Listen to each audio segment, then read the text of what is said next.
morning, metalheads of the internet, and welcome to a new episode of the Metal Meltdown! And today, we are finally talking about Veil of Imagination from Wilderun. Folks, there are hundreds, nay thousands of records released from the worlds of hard rock, heavy metal, extreme, hardcore, and progressive music every single week. And I'm lucky if I get to review 2 or 3 of them at a time. I'd love to do more, because this is fun for me. I wouldn't still be here if this wasn't fun on some level. But you know what's also fun? Going outside, drinking cold beers with friends, doing stuff that's not on camera. So I tend to structure things in a way that I can talk about a specific set of albums from a specific set of time, and then once that time has passed, I move on to the next set of time. For instance, today is July 19th. So, under normal circumstances, I would be reviewing exclusively music from this weekend, and if there's nothing else to review,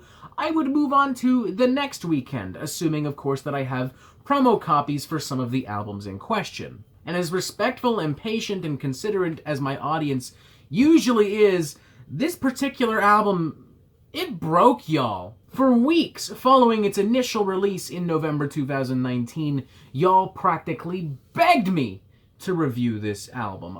Through the comment section, through private messages, through emails. Some of you who actually know me in real life came up to me in the fucking street in Toronto and said, "Yo, why aren't you reviewing this?" And I was just like, I got shit to do. I've moved on. I'm sorry. It looks like a great album, but I gotta move on. There's shit I gotta do. I can't.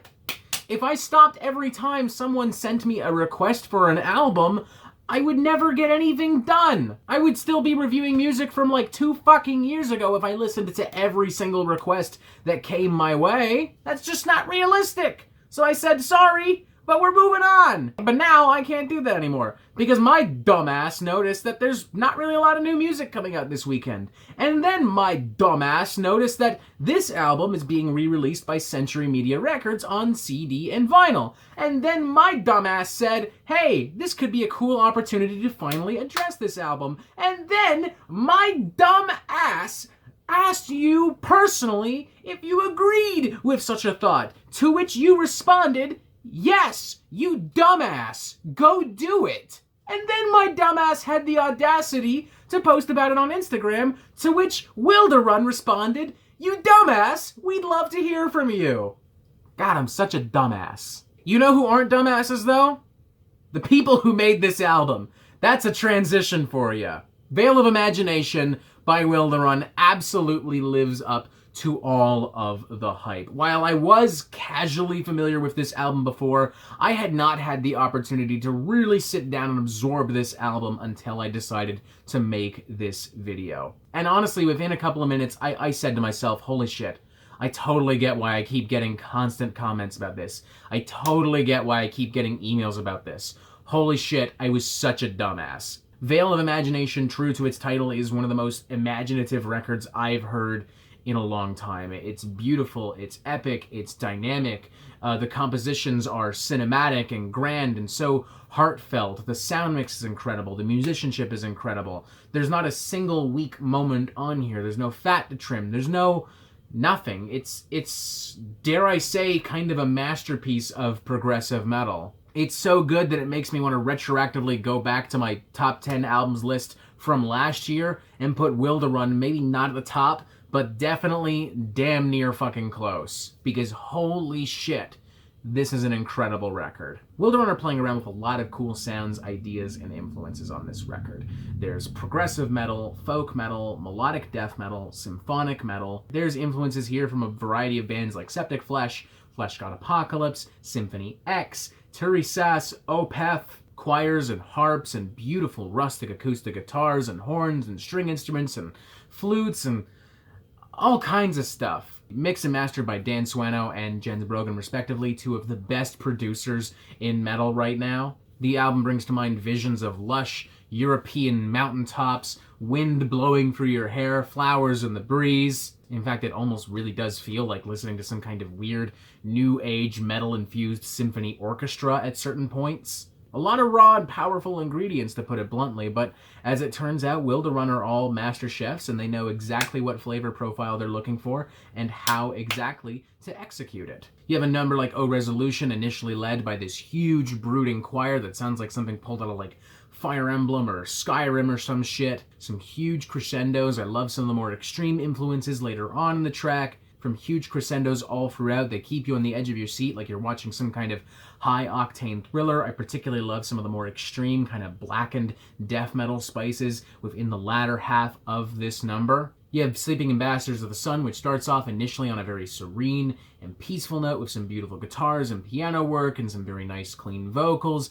eventually blossoming into something a little bit more violent, a little bit more chaotic, but retaining the beauty initially established, even managing to use it to its advantage, giving it the grandiosity of like a big stage Broadway number. You have a track like Far From Where Dreams Unfurl, which has some more traditional folk instrumentation and influence embedded underneath some very soulful melodic guitar leads. I love how the strings often swell in the background to emphasize the weight and the power of the electric and the acoustic guitars, making this feel all the more dynamic and all the more brutish. And holy crap, the opening number, Unimaginable Zero Summer, what an absolutely incredible track.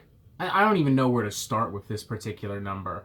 Like, the words struggle to leave my mouth right now. I'm just kind of dumbfounded and speechless. And you know, that's actually a great way to summarize this whole album and my experience with it. I truly was speechless. This is incredible. I may have heard some of these individual sounds and concepts and ideas before, and I may have even heard similar fusions before, but I've never heard it all quite arranged this exact way, with this much emotion, with this much heart, with this much passion, and, again, true to the album's title, this much imagination. Even after multiple intensive listens, I'm finding all of these little Easter eggs, all of these little things that I never noticed before, like a comic book nerd watching something like Infinity War going, oh, that's the thing from fucking Thor! That's the thing from fucking X-Men Volume 2! That's me in this record. Every time I come back to this, oh wow, those violins, I never heard them before. Oh my god, the sonic contrast here. Oh, the poetry, and it symbolizes this. It gives me this vision of this. It's just... gah! I could probably go on forever, and ironically still say nothing, because I'm just speechless and amazed, and maybe a little upset with myself that it took me this fucking long to talk about this album, even casually. Jesus, I'm such a dumbass! I don't really have anything else to say that hasn't already been said, that isn't already on public record somewhere else, so I'm just going to give this a 4.5 out of 5. This is an incredible record, damn near close to a 5 out of 5. So close that I can physically taste it. I was initially concerned that some of the hype surrounding this record would hurt it a little bit for me. It's happened here before in the Metal Meltdown, perhaps most infamously with Blood Incantation's Hidden History of the Human World. Don't get me wrong, I thoroughly enjoyed the album. I play it regularly, I really truly do, but that being said, all y'all were acting as if it was this revolutionary, once-in-a-lifetime fucking death metal record, and I am going to respectfully, wholeheartedly disagree with you on that. So be it. Not here. The hype is 100% real here. This really is an incredible record. If you've been on the fence like I have for so long, fucking get off that fence, bro! I fully intend to buy this on vinyl first chance I get. I look forward to exploring and dissecting this album for years to come. I look forward to hopefully talking to Wilderun about this in the near future. That'd be pretty cool. That'd be pretty great. And I'm looking forward to seeing whatever the hell it is that Wilderun do next. Who knows, perhaps with the current trajectory that they are on, the next album will be a 5 out of 5. We'll see. But for now, I don't think anyone's going to argue with a much-deserved, long-awaited 4.5 out of 5. Truly an incredible record. And I don't even know what else to say. Just go listen to the fucking thing, okay? And that is it for the Metal Meltdown. I'm not an expert, nor do I claim to be, so what do you think? Do you like this record? Do you not like this record? And what do you want to hear from me next? And thank you for watching. Make sure you press subscribe right here so you get updates on the Metal Meltdown fucking immediately, and you have yourself a fantastic fucking day.